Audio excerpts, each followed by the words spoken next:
பேனா சரி பேனா கூட சீக்கிரம்.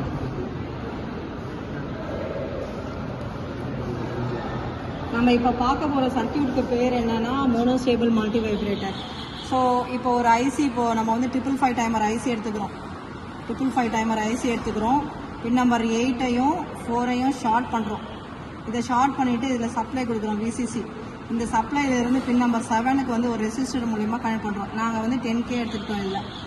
அதுக்கப்புறம் பின் நம்பர் 7ஓட கனெக்ட் பண்ணுங்கள். 6ஐயும் 7ஐயும் ஷார்ட் பண்ணணும். அதுக்கப்புறம் 6ஐ வந்து ஒரு கெப்பாசிட்டியில் கிரவுண்ட் பண்ணுறோம். இதோடைய வேல்யூ வந்து நம்ம என்ன எடுத்துக்கிறோம்னா, என்னென்ன வேல்யூ எடுத்தோம்டா? Capacity 0.1 1 micro farad. அதுக்கப்புறம் 100 மைக்ரோ ஃபேரட் ஒன்று எடுத்தோம். 10 மைக்ரோ ஃபேரட் ஒன்று எடுத்தோம்.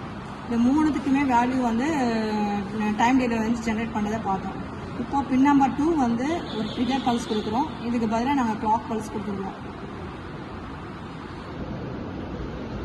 பின் நம்பர் 1ம் 5ம் வந்து connected to ground. Through capacitor வந்து பின் நம்பர் 5 வந்து கிரவுண்ட் பண்ணுங்கள். 1 வந்து இப்படி கனெக்ட் பண்ணிக்கோங்க. பின் நம்பர் 3 வந்து எப்பயுமே அவுட்புட்டு.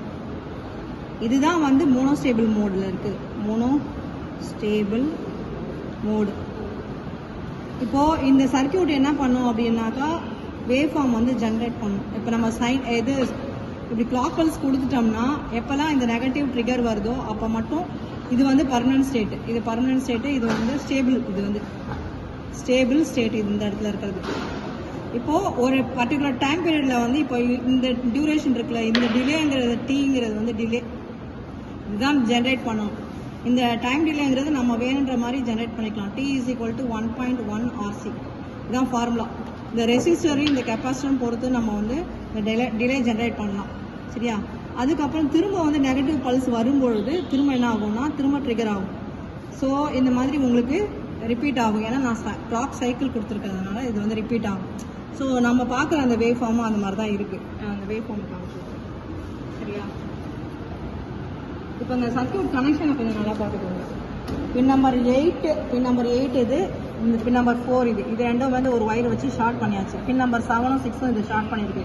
பின் நம்பர் வந்து 6க்கு வந்து பாயிண்ட்லேருந்து கெப்பாசிட்டர் மூலிமா கிரவுண்ட் ஆகிருக்கு. 5லேருந்து கெப்பாசிட்டர் மூலிமா கிரவுண்ட் ஆகிருக்கு. பின் நம்பர் 7க்கும் 8க்கும் வந்து ஒரு ரெசிஸ்டர் போட்டுக்கும் 10K இது.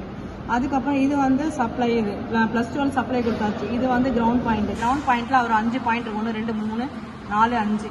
ஸோ இதில் 2 பாயிண்ட் இருக்கா கிரவுண்ட் பாயிண்ட்டு. அதுக்கப்புறம் வந்து கெப்பாசிட்டியில் ஒரு கிரவுண்ட் பாயிண்ட் இருக்கா. அதுக்கப்புறம் மீதி வந்து என்னது வேறு 2 கிரவுண்ட் பாயிண்ட் இருக்கா. இது மேம்